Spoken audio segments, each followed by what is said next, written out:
Rickey Smiley on the show, Head Cracks Hip Hop Spot, man, in the studio, man. Yeah. I have a dude right here who hails from Meridian, Mississippi, where if there was like a wall of just like dudes who got bars and have something to say and have something to contribute to the culture, his face should be prominently featured up there. I don't know how they're going to do the beard with the brick though, but they're going to work it out. Ladies and gentlemen, Big Krit.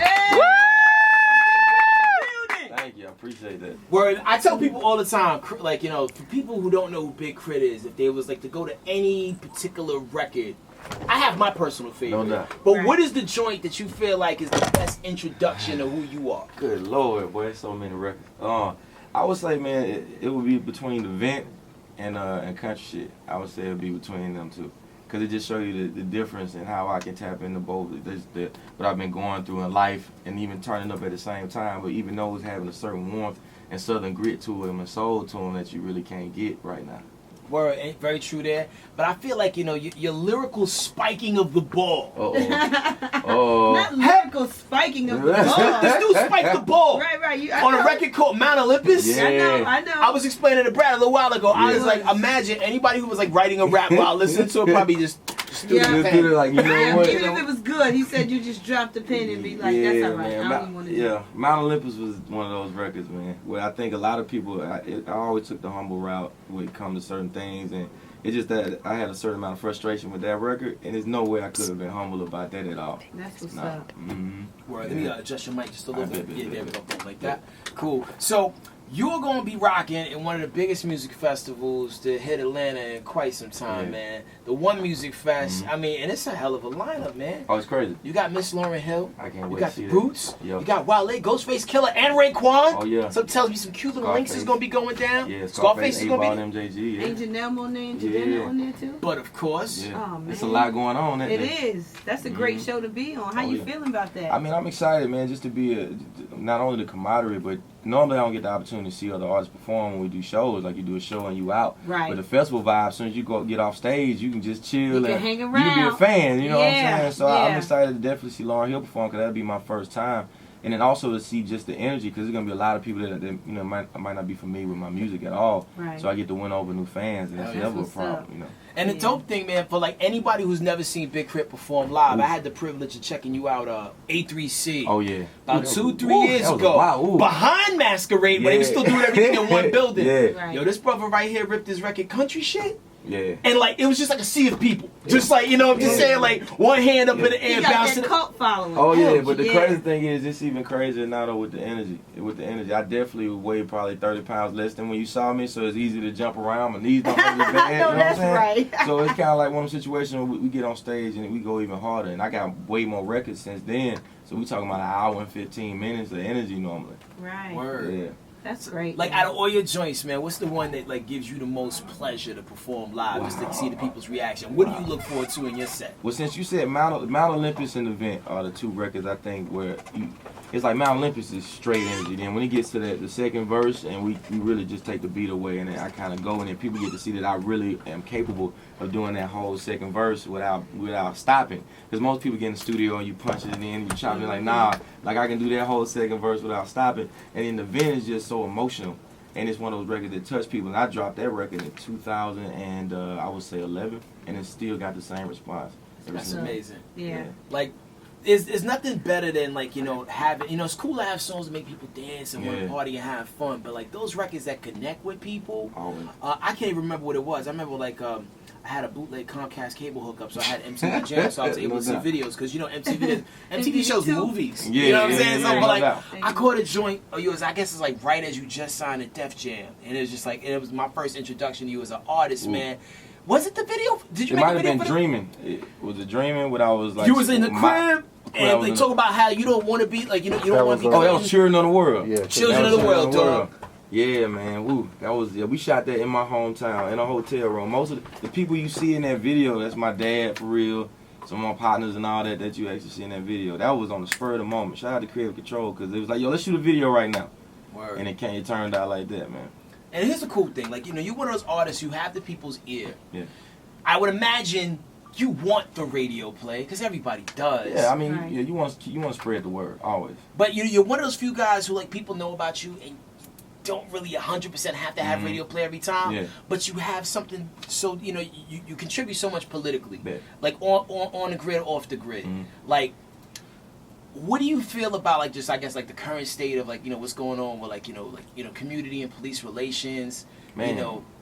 I mean, it's one of those things where we kind of grow up and we're taught not to police our own neighborhoods for some reason. I think that's a problem because normally the people that do come in your neighborhood and the police don't want to be there. They don't know anybody around you, and they treat you as such. Like it's a certain amount of aggression. They got a certain wall up. Where I come from is such a small city that normally you grew up and the police officer, you know them. Right. They know your family, so it's a different approach to how they even, how they, even the clubs and how they interact with you. The larger cities, most of these people don't want to be in these neighborhoods, and so you're looked at as a threat immediately when they driving down the street. Like you're a villain even if you ain't done anything wrong because in their mind is them against us kind of situation.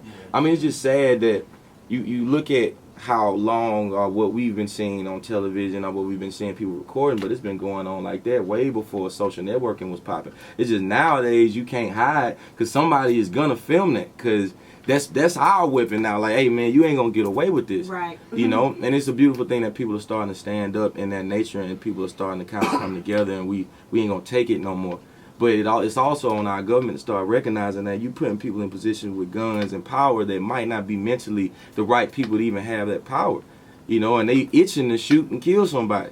Like, what do you stand on the whole gun control thing? Because we had this conversation a lot where, like, everybody wants to have guns. And I feel you should be able to have guns, but, like, in the safety of your own home. Or if everybody's going to have guns, chip the guns so you know, like GPS them, so you know where the guns were at. If a crime popped off, like, oh, according to GPS, that gun belongs to this person. Right. It's something that happens when you get something that can easily take somebody's life away in your hands. Depending on what kind of person you are mentally, I think that's how quick you see if if somebody getting that power. If they always been a fearful person, if they always had some kind of frustration or anger built up in them, they're more likely to probably use their gun at somebody. They turn into Nino Brown. Yeah, you know what I'm saying? They wanna, then they start taking pictures and post it on their Facebook that they ain't never took before. I got they security and they chest poke. Yeah. They feel like it's whatever, and it's not really supposed to be that way. Like the last thing you should want to do is take somebody's life. Right. That's like last resort.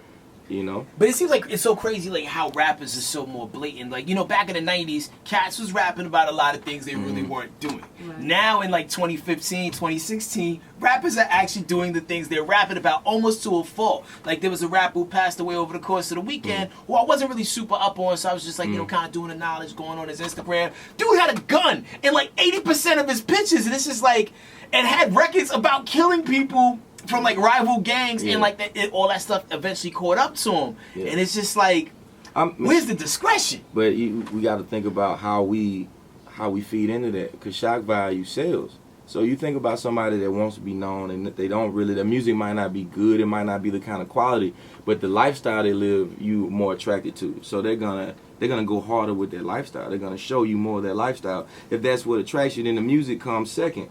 Yeah, but if it's gonna get you killed, I wouldn't want to. I don't even think people think that far down the road anymore. The value of life has changed. Like the youth is like you only live once. You live fast, die young. Like do you feel like we're too desensitized? Definitely. Think about all the stuff you see on television every day that you probably would never saw back in the day, and you see people getting killed, shot. They actually show the footage. I was watching the news the other day and they played a fight in a school.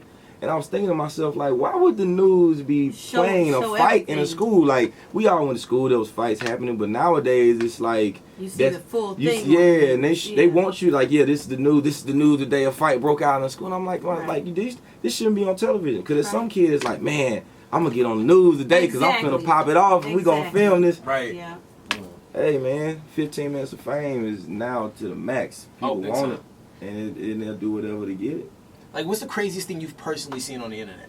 Oh man, I've seen, cause back in the day it was like the things that happened overseas, and then the film will go out with somebody getting beheaded or stuff like that. That's when I realized that it was something wrong, because they were putting these things out and they wasn't filtering it. Wasn't this is what's going on. You can click on this link right here. And I was young back when that was happening, so now it's just maximized. Like, it's to the max. Every website is showing probably something that people shouldn't be seeing. Like every time you see something of that negativity, it's doing something to you. It's Absolutely. making it less and less. You actually become less and less human when you see other people going through things that are hard. I remember like back when I was a kid, like the most damaging thing I saw to me was like when I saw the Challenger explode. It was completely like, it was like in 1985, the teacher was on the ship. Like that was like the shuttle, you mean? Yeah, that like messed me up. Like, you know what I'm saying? Me too. But like now, after 9/11 and the Daniel Pearl beheading, like, and all that other stuff, is just like, yo, like, you know, you just, nothing really moves the needle anymore. That's sad, ain't it? I guess it's supposed to move the needle. Yeah, and I guess the same thing relates to music. Mm-hmm. You know, where it's like, you know, what could have got you by before? Like, you what know, is like, censored nowadays? Yeah. It's nuts, man. But like, so in addition to Rockin' One Music Fest, which everybody's copping tickets for, we're waiting and anticipating next album. Oh man, well, you know, I got something for the people. I can't say it's the next album, but I got something for the people that's coming up very soon. I ain't gonna tell you when, but it's very soon. I've actually been in the studio, and they know once I start Instagramming myself in the studio, then it's really finna get ready to come out. Cause I'm very secretive with my music, and but I still ain't gonna tell you the title yet. But very soon, man. And we got the tour coming up, so it's exciting. What's up? Congrats on that. Thank you. Yeah. Love that road. You stay out. I know you do. That's what's up. Now, if you could put together a rap dream team, like, yo, I did an album with like 5 people. Who would be on Big Krit's rap dream team? Wow. I mean, oh man, can I do groups and they count as one person? You know what? That's the equivalent of like getting 3 wishes from a genie. I'm just wishes, but you know that was clever, so do it. Go for it. Alright, cool. Well, UGK and Outkast would count as a group, 1, but 2. it's 1, 2. Yeah, alright. Definitely, man. Oh, who else, man? Wow. Definitely. I would say Pac. That's 3. CeeLo.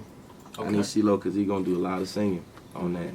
Oh man, and who else? And Nas, man. That'd be a solid ass group, man. Yeah, and Nas. It's like the sounds of blackness rap. Yeah.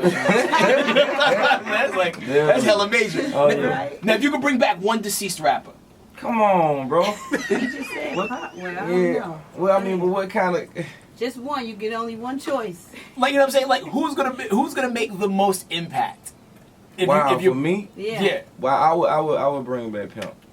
Okay. I would bring back Pimp C because not only the producer that he was, the kind of artist he was, the hooks, the singing, and then I would love to be able to see, you know, UGK perform as a whole because I grew up on the music so tough, and that would be amazing for me. Yeah, and like at the end of his life, he was becoming so aware and so vocal about so many things, man. Like I just really liked the way it was going with him. But it's just like he meant so much to the South too, man. And so even the way it's the music itself and what UGK was doing, and being from a city that's like my city, I related to them so much.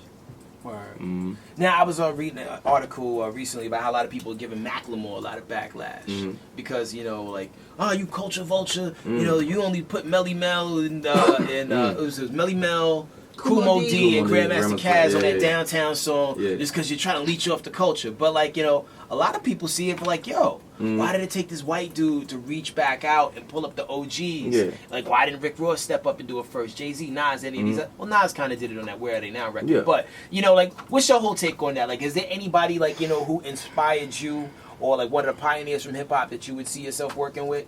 Yeah, man, shoot. I mean, definitely would want to work with Timbaland. You know what I'm saying? As a producer, Kanye West, these kind of people. 3 6 Mafia as a whole. Like I said, Outkast, Goody Mob, Organized Noise, them kind of people. Man, to be able to do a record with Ice Cube would be dope. Like, I would definitely love to do a record with Ice Cube. You ever reached out? Man, I you know, this first time I spoke on it, but it's one of those situations where I definitely would love to do a hardcore West Coast record with him. That'd be amazing. Man, I hope this is the launching pad to get that situation to happen, man. Ice Cube getting it in on that Compton album. Oh yeah, it sounds amazing. Definitely. So I would definitely love to do that too. Man, that would be beyond spectacular. So we're gonna make it happen, believe it or not. We'll try our best. Put it out there in there, positivity, man. There it is. Like, no, before the rap game popped off for you, what were you doing before that? Like, did you have a day job? Nah, man, I've actually, it's been music since 2005. It's been hardcore music. Last job I had was at City Trends.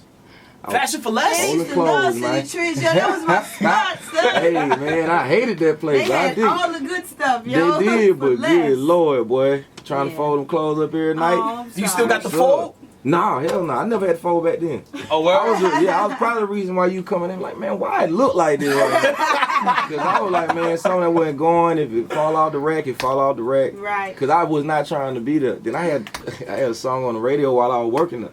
So it made it a little awkward. Man, you got this song? Yeah, I'm like, yeah. So you work here? Yeah. So did you quit or did you get fired? Because you wasn't folding. You know, that what it was, but she, you know, my stepmom really had me on deck. She let me work there. So I'd like to say I walked away. Okay. I didn't quit, no, I just walked away. I just told her I'm not going, I'm not coming back today. Did you hang your big Krit hat on the wall? You come I didn't even have one, man. I was the only dude that worked there too. I was lifting heavy boxes. I was like 155.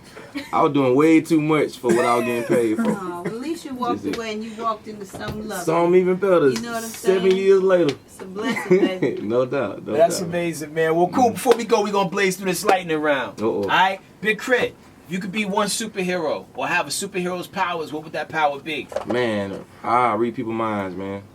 Read people's minds, and I'll be, Superman, because apparently he don't die. Yeah, he always come back.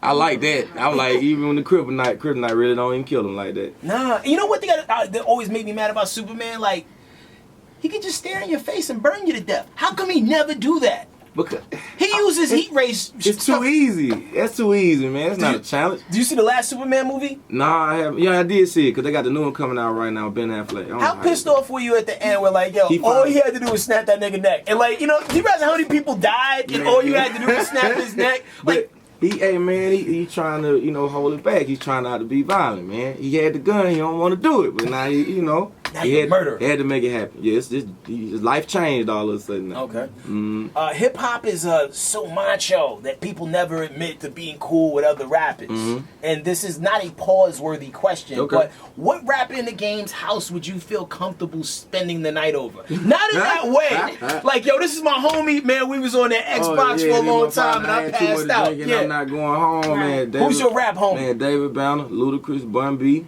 Yeah, these people. Is you and Banner working on an upcoming joint? Man, hey, man, look. I love him. That's the big bro. And when we drop music, but I ain't going to speak on that, though. Yeah. The big bro. Yeah, man. You let you hear the new album yet? He got? Oh, boy. I done heard like 6 joints out that thing. I'm proud of that dude. Man, and the crazy thing is he went back in the lab a little more. So I'm already knowing whatever he done came up with extra is going to be more. Now, I always get excited for David Banner's enthusiasm. Whenever I run into him, like you can see it in his eyes that he's serious about whatever he's telling you about. He mean it.